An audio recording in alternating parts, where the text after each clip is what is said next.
Hello, I'm your instructor, Letitia Harmon. I just wanted to personally introduce myself to you so you know who you're taking the course from. I have been an adjunct at JCCC for 2 years now, and I teach anthropology and political science. I've always had face-to-face courses before this, so the online course will be a new experience for me, and I appreciate your patience as I tweak things as we go.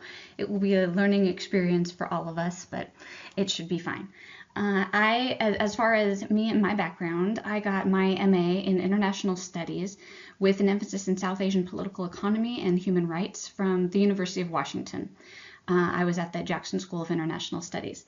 I am working in the field as an international human rights consultant, and I work for a firm based in DC, but I live in Kansas City. I travel quite a bit, so the online course is ideal for me. As a matter of fact, right now I'm in Oman, so hello from Oman. But I will be back in the States by next week, so we won't have to deal with wonky time zones or anything like that.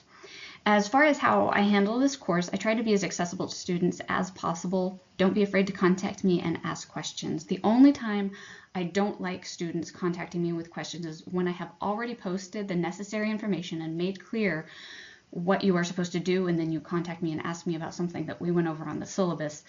I prefer not to be contacted about those questions that have already been answered. So make sure to review all of the info on D2L or things I send by email. Anything I email will be something I expect you to know. If anything beyond that needs clarification or you have questions about your grades, feel free to contact me. I'll be traveling some during the semester, but I'll always be available on Monday nights from 9 p.m. to 11 p.m.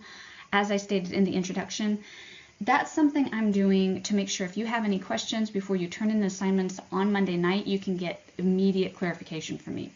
And you should take note of that. Mark on your calendar, just about every Monday night, you'll probably have something due. I have that time set aside to be online, so if anything is not clear before you submit the assignment, you can ask me. Other than that, let's go through the syllabus, and I will start the first lecture for you. Hopefully it will be a fun semester, learning how to use this online portion together. Okay, let's talk about the syllabus together. This is Introduction to Political Science, of course, Poli Science 122 for the spring 2016 semester. Of course, this course obviously is happening online. Everything is going to be posted on Desire to Learn. I am your instructor. If you are in Overland Park or in the Kansas City area and you want to meet with me in person, you can do so. I have an office in OCB 261N, and I have office hours Tuesday from 3:15 to 4, which is after my face-to-face course every week. Other than that, you can set an appointment. Just a reminder that I will be online for chat on Monday nights from 9 p.m. to 11 p.m. If you need to get in touch with me, you can just do that directly through D2L. If you're emailing separately, the email address you want to use is lharmon1@jccc.edu. Here are your required texts that you need to have either physical copies of or Kindle copy.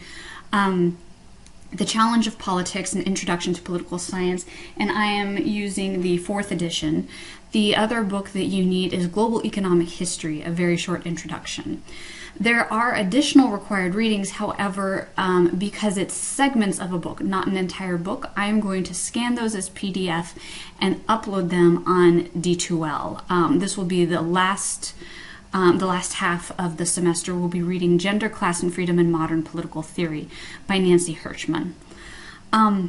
The course description is to give you the opportunity to explore the discipline of political science and discover how political science study politics in the contemporary world.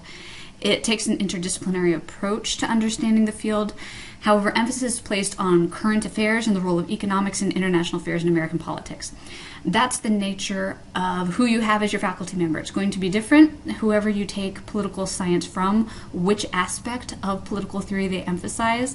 I have a background in political economy and human rights, so that is the perspective that you will tend to get in this course. In terms of course requirements, to be successful, you must log into this course at least once a week, okay? You're going to need to carve time out of your schedule beyond just doing the reading, however long that takes you. You need to have time in your schedule to watch the lectures that I post and also to either watch a video that I assign, or it might be an article from the New York Times or The Economist or something like that I assign for you to read. Your assignments are always due by Monday, 11:59 p.m. So you can log on anytime during the week that you want, but just make sure that whatever discussion you need to participate in, or whatever reading response you need to write, is done by Monday night. As far as the course objectives, we want you to be able to describe each of the major fields within the discipline of political science and apply examples of political behavior. You can explain using examples how political science do their work and what is scientific about political science. That will be something that we actually introduce today. You'll define using examples basic concepts and perspectives used in political science. You'll describe and differentiate among various types of political and economic systems that are found in our international political system on a global scale, and it should be both Western and non-Western. You'll examine canonical works and know the basic philosophies of Hobbes, Locke, Rousseau, and Kant. That will be emphasized in the last half of the semester through the Nancy Hirschman reading.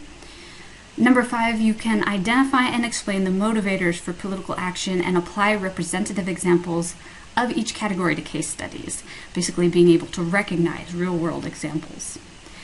You can apply this political knowledge, yes, what I just said, yes, apply this political knowledge to real-world examples. Now here's how the grading is going to work. Each week, you're going to write a reading response to the text that is assigned. You will also have a weekly discussion to participate in. This will be a debate. I will give you some current news item to read or to watch, and I will post 2 positions on that item, a pro and a con. You must post an argument either pro or con, and you must use one other source to back up the position that you are taking, okay? And again, that's going to be every week. So I'll go into more detail about the weekly response in a second, but just keep in mind that those 2 things, every week, you must do them. The quizzes will be open book, untimed, and there will be 4 of them. This is basically just an opportunity for me to check in with you and make sure that you actually took out of the text what you need to. The grade is just a motivation for you to do it. The midterm and the final, naturally because of the nature of online courses, are going to be open book. However, they will be timed and they will be much more short answer and essay, answer questions than the quizzes. So they are going to be a little bit more difficult. They're really going to actually test your knowledge and whether or not you understand the concepts.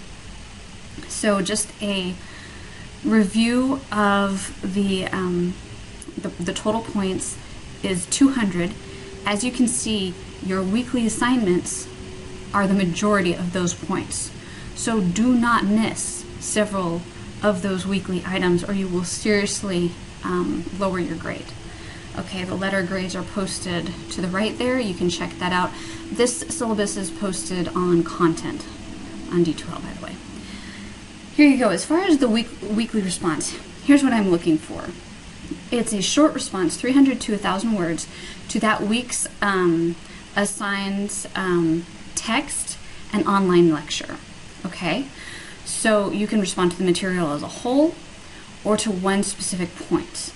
However, I don't want you to just quote back to me what I said in the lecture or what the textbook told you the definition of game theory, for example, was. Your response should include questions that the reading inspired, new ideas that were introduced to you, or explain a shift in thinking or paradigm. Basically, I'm trying to get you to think about the material that you read or something that I said in lecture, okay? This response is only going to be seen by me, so you don't have to be self-conscious about any other classmates seeing it. Don't worry about that. The weekly debate participation, just below it, same number of points, also due every Monday before midnight. And this is the online debate topic that I was talking about. You should post a pro or a con position and use one source to back up this position. This discussion is public, and the grade points will depend on how well you articulate and support your argument. Now for this first time around, because we're all getting to know each other in this class, I did not want to have just a serious debate right off the bat. So you'll see, if you go to the week 1 activities, you'll see that there is a weekly debate assigned. However, it's playful. This week I want you to tell me the best and the worst song in your opinion, and post a link that backs that up. Something that you think will convince me that this is in fact the best song in the world or the worst song in the world. And this is, and you can also comment on somebody else who says this is the best song in the world, and you'll say, no, it isn't. In fact, the lyrics are stupid, or they stole the melody line from this other song, or something like that. But it's really just meant to be an exercise to get you used to using the tool of discussions on D2L. So you don't have to take it too seriously. If you do the assignment, I'm going to give you the points, fine. It's just for the purpose of the exercise is to get you using the site and familiar with it. Quizzes I told you about, there are the dates: February 8th, March 7th, April 4th, May 9th. They will be open book, open note, untimed. The midterm and final exam. The midterm will be March 21st. That is when it is due. Now you can certainly turn it in any time that week prior to it, but the deadline for having it done is March 21st. The final is due May 16th. Again, same thing. If you want to do it earlier in that week, if Monday is not a good day for you to take tests or to log on, perfectly fine. Just know that it is due before midnight on May 16th. These exams are open book, that they are timed, and as I said, make sure of essay and short answer questions. The other statements that I have here are taken from JCCC's handbook. This is their accessibility statement. Please do let me know if you need any access services, if you need any additional support. The earlier you tell me, the sooner I can accommodate that, and no problem will be had. As far as academic dishonesty, it means copying anyone else's work, claiming it as your own. I have access to all of the same tools that you do. So if you can find it, I probably can too. And you just won't serve yourself or anyone by copying something that someone else has written. It doesn't enhance your learning in any way, and I'll probably figure it out and give you a 0 on the assignment. So just don't do it. As far as late assignments, I am strict on this. The only way you can turn in an assignment late is if you inform me beforehand that there's some legitimate reason for you not being able to complete the assignment on time. Otherwise, if you come to me afterwards, I just can't do it. You have to be by the deadline that is listed on the course instructions. Okay, this is the syllabus. Again, if I didn't cover anything adequately, please do contact me and let me know what your questions are.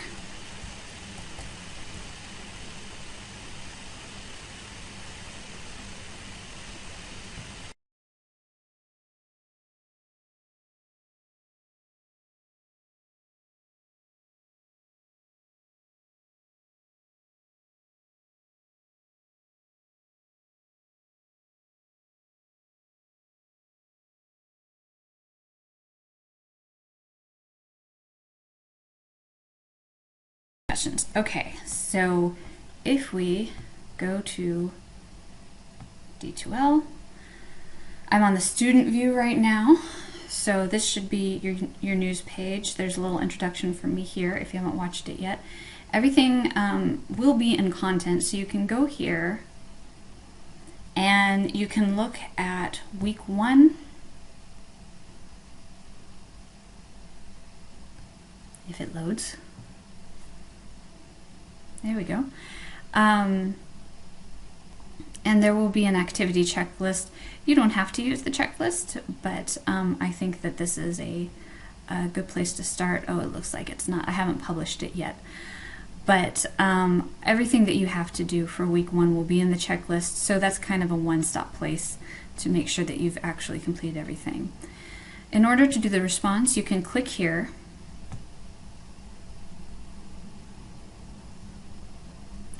And you can upload your file for your reading response.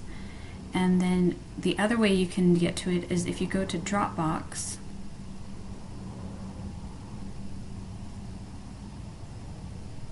there will be a week 1 response. I have included an audio file, which is a description of what you'll see on the instructions for anyone who needs the audio instead of the visual. But here are the instructions for you. You read the Challenge of Politics Introduction in chapters 1 and 2, which should be pages 1 through 61. Write a response of 300 to 1,000 words summarizing ideas that were new, challenging, or controversial. And you can also do that, of course, in response to the text. Then you would go to Add a File down here.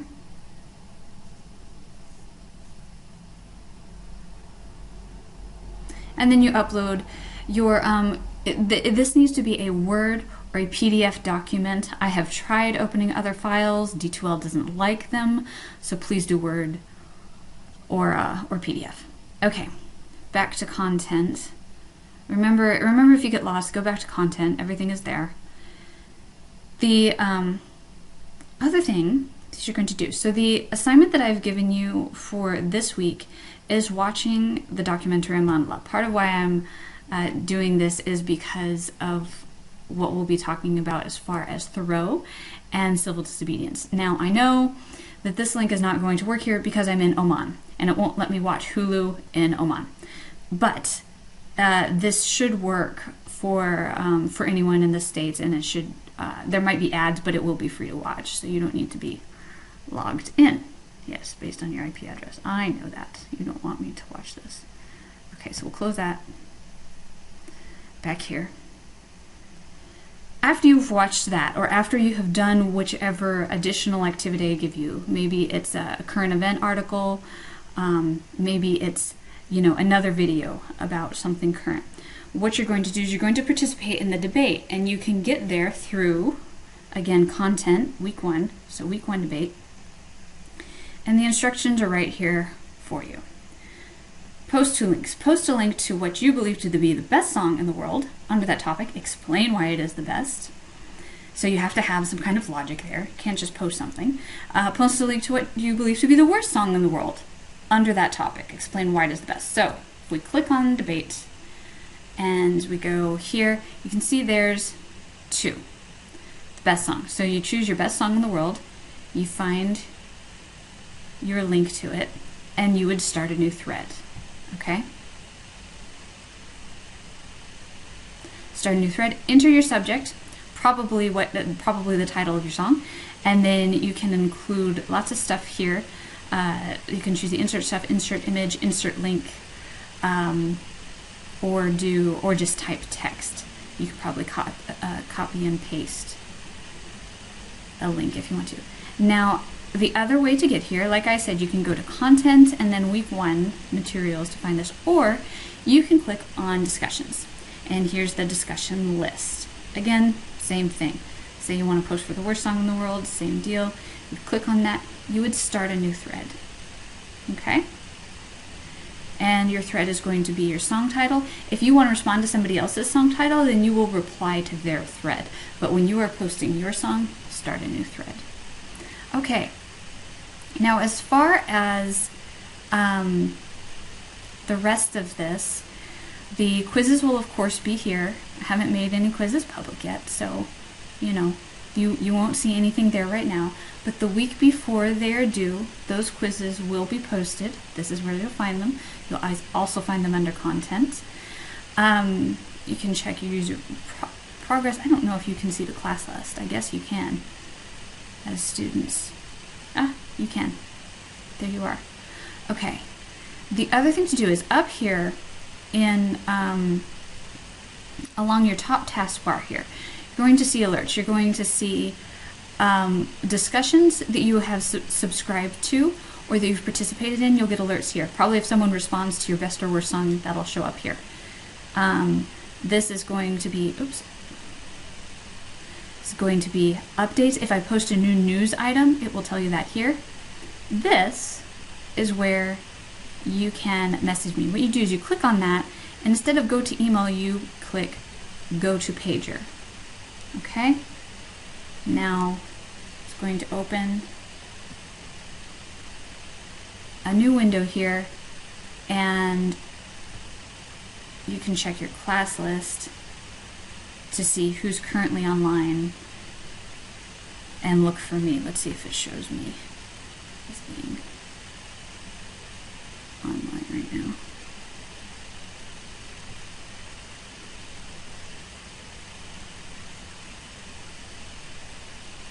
Okay, it doesn't, probably because I can't chat with myself. But you would click on the person, click message. So now if I wanted to talk to Ruth right now, I could type a message down here to her, press send. I won't do that right now because Ruth will have no idea why I'm messaging her. But that is how, when I am online on Monday night from 9 to 11, that's how you get in touch with me. Go up here, go to Pager, find me online. It should tell you that I'm active online, and create a new message to me. Okay, I think that for right now, let's go back and we can check calendar just because I want to show you what this looks like, but it's pretty self-explanatory. Going to be able to see what's going on for the month. So as you can see, all of the things that are due are posted here on the 25th, right here. So if you're wondering if something's due, look there. But like I said, pretty much everything due Monday before midnight. So if you can get that time in your head, you will be fine. Okay, that is navigating this course. I hope that was helpful, and I hope that that prevents any problems.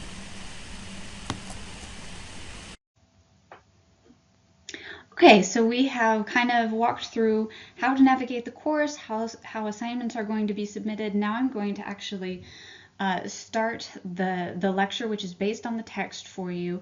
This is taken from the introduction to your text. This is The Challenge of Politics, okay, an introduction to political science. This is the 4th edition that I'm using. You should be able to follow along in any other edition as well. However, the page numbers will be different, and do make sure that you confirm that the terminology definitions are the same. In the introduction, the writers make this statement referring to politics as a normative principle. They say the normative principle of politics as a civilizing enterprise. Now, what they mean when they're saying that is that anything that's normative is something that is so commonly observed as to be accepted as the norm or as the way things work. And so what your authors are saying is they're starting from an assumption in writing this text that politics is a civilizing enterprise. It's been so commonly observed, so frequently observed, that we can now refer to it as a normative principle. And so, in other words, the authors of this book are not anarchists, which would make for a very interesting political science text, but that is not the perspective of the authors who are writing this. Rather, they see politics as something that is civilizing. They describe the process of politics, and the first thing that they identify that politics does is it is the space in which public values are articulated, debated, and prescribed. It is a formal system which is set up for the values of a society to, just as it says, be articulated, which simply means spoken, be debated, have counter viewpoints presented in order to challenge whether or not a value should be normative or not, and then prescribed, which is to say the making of laws. These are things which are then formalized as an element of that society. They're saying this society generally agrees that we all participate in this particular value system. The other part of the political process is diverse actors who cooperate or struggle for power to satisfy vital needs and advance desires. You see this especially with societies where there's a more diverse population, where you may have groups that have their individual needs or wants, desires, or agendas, which they're seeking to meet through a political avenue. And these diverse actors can either cooperate together, or they can actually struggle for power. Usually it's a combination of both. Usually it's a meeting somewhere in compromise in order to find where that compromise is in terms of their vital needs, the things that they must have, or the desires that they have for their society.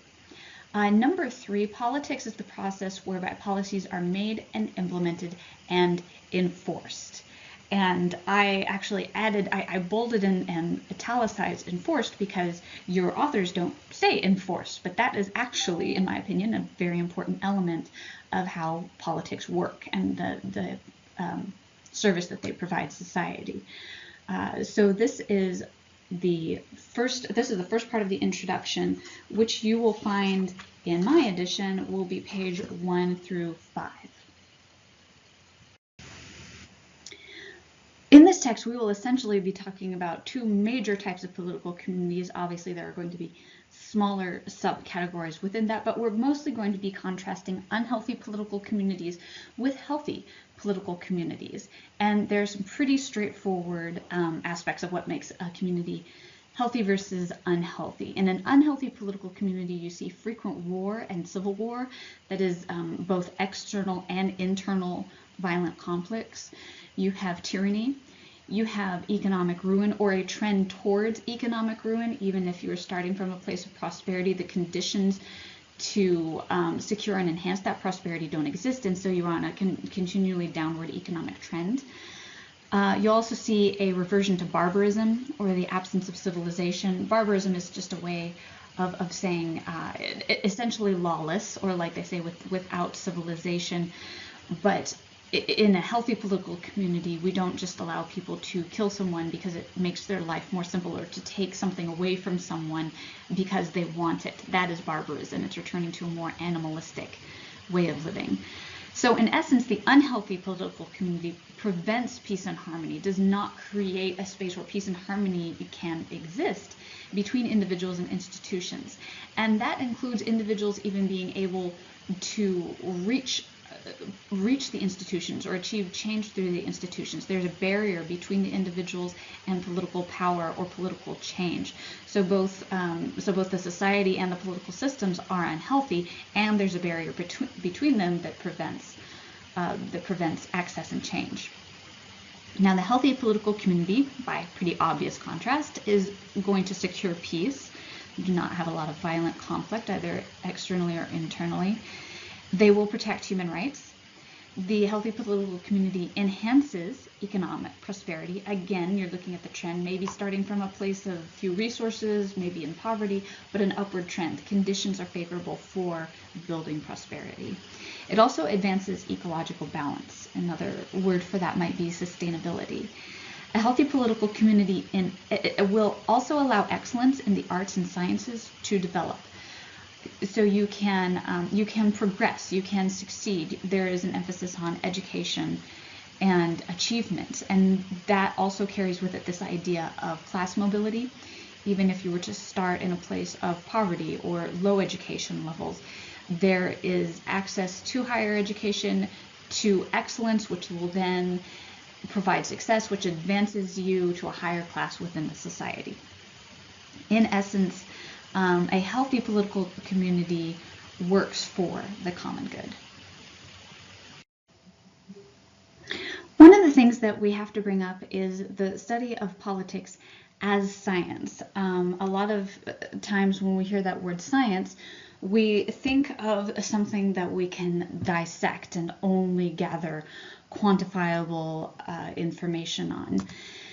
In fact, politics is considered a social science versus a physical science, the physical science being things like chemistry and physics and so forth. Social science being anthropology, sociology, those types of sciences.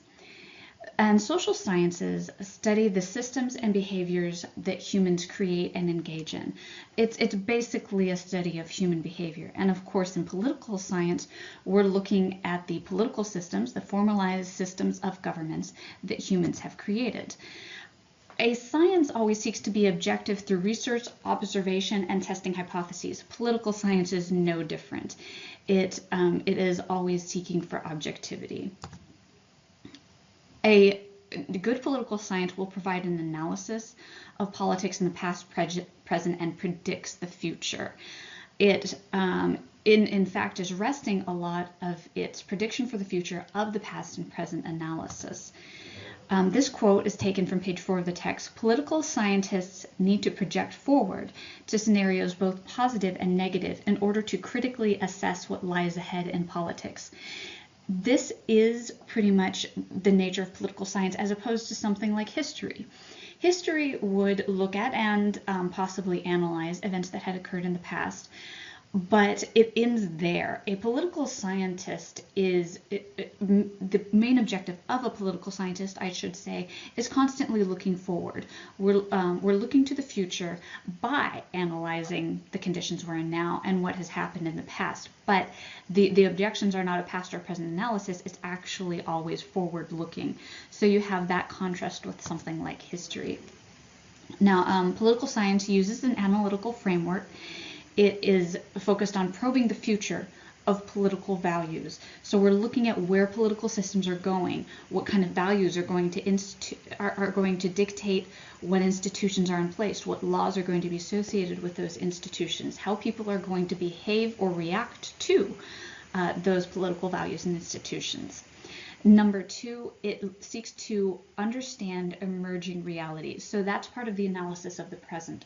We're looking at the conditions we're in right now to see where are we trending forward? What is our future prediction for where society is going to be in the next 5 or 10 years based on where we are right now.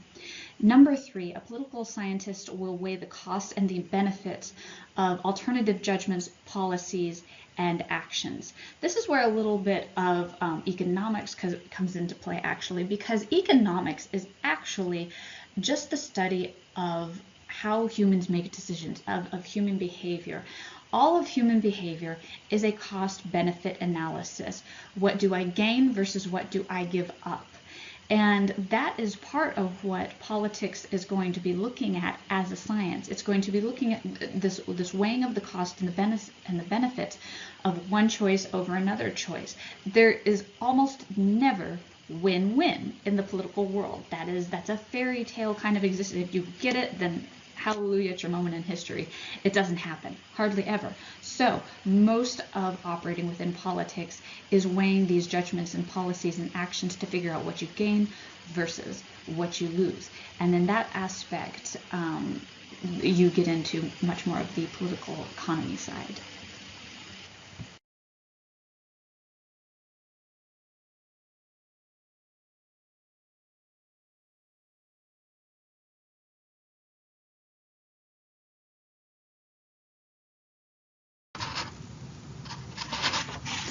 The political game of Wipeout is described by the interactions of Athens and Melos in the Athenian and Spartan War. This is the politics of destruction where one party is significantly more capable of domination than the other. And basically this boils down to that party holds the power in the negotiations. As you can see in the story that's described on pages 13, 14, 15 of your text, the Melians appeal to the ethics, to the morals of the Athenians, and say that if they remain neutral, Athens has no reason to take over the island of Melos, that they will not side with Sparta. And so could they just please leave the Melians alone? The Athenians essentially see no advantage to themselves in allowing Melos to remain neutral, and they give the Melians the option of siding with them and thus protecting themselves from physical destruction, or being essentially completely decimated and destroyed by the Athenian superior war power. And it becomes clear in this negotiation, which isn't really a negotiation because the Athenians are holding all the cards here, that the appeal to that the moral argument is not actually a legitimate appeal when one party holds all the power. The Melians have essentially nothing to negotiate with, and becomes clear in this quote that one of the that is in the Athenian text. On page 15, it says, "Of the gods we believe, and of men we know, that by a necessary law of their nature, they rule wherever they can. This is essentially a statement that says domination is a normative activity for human. They say, you know, if the gods we believe, we don't actually have the evidence we believe in gods, but we see humans do this. We know humans use political and violent domination, and we believe that this is the natural order of things. And that is essentially what they default to.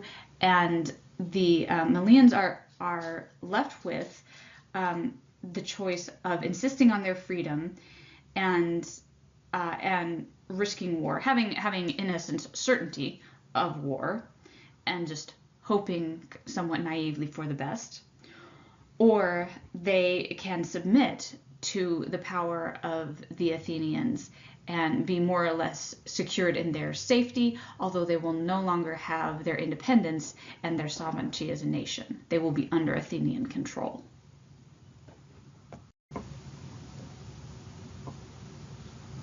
Niccolo Machiavelli is an important name to know in political science. He was a writer and a political theorist who was very frank in discussing some of the rules of state and rules of political theory that were more or less understood by those in power, but he plainly articulated them, and in a way that didn't really worry about the sentiments or the controversial nature of what he was saying.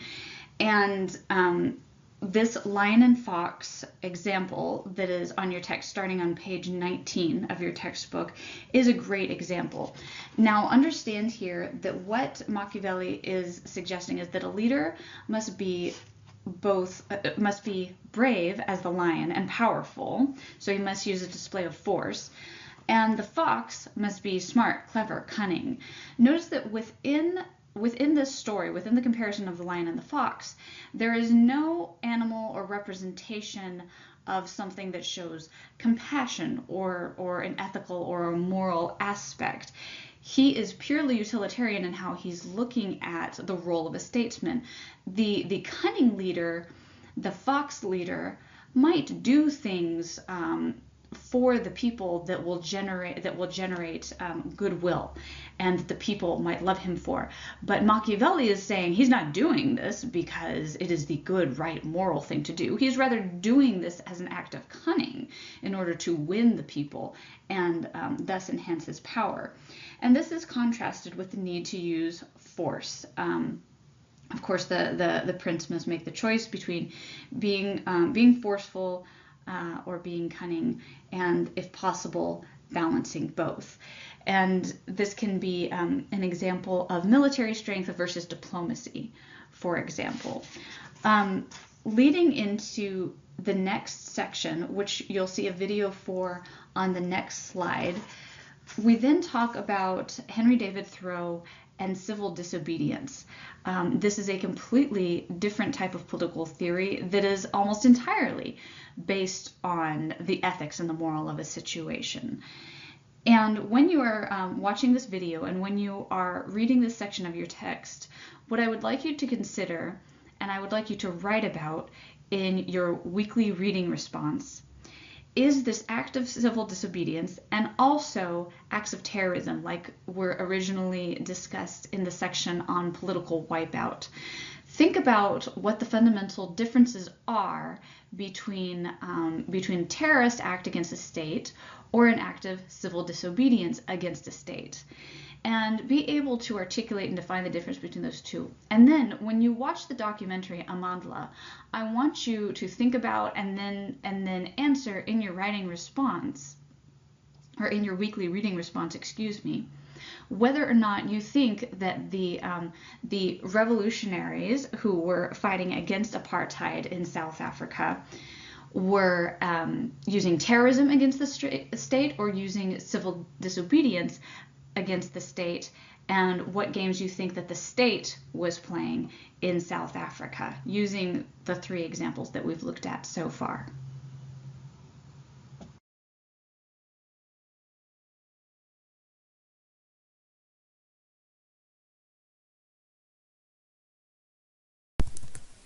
When you think of models of American civil disobedience, who comes to mind?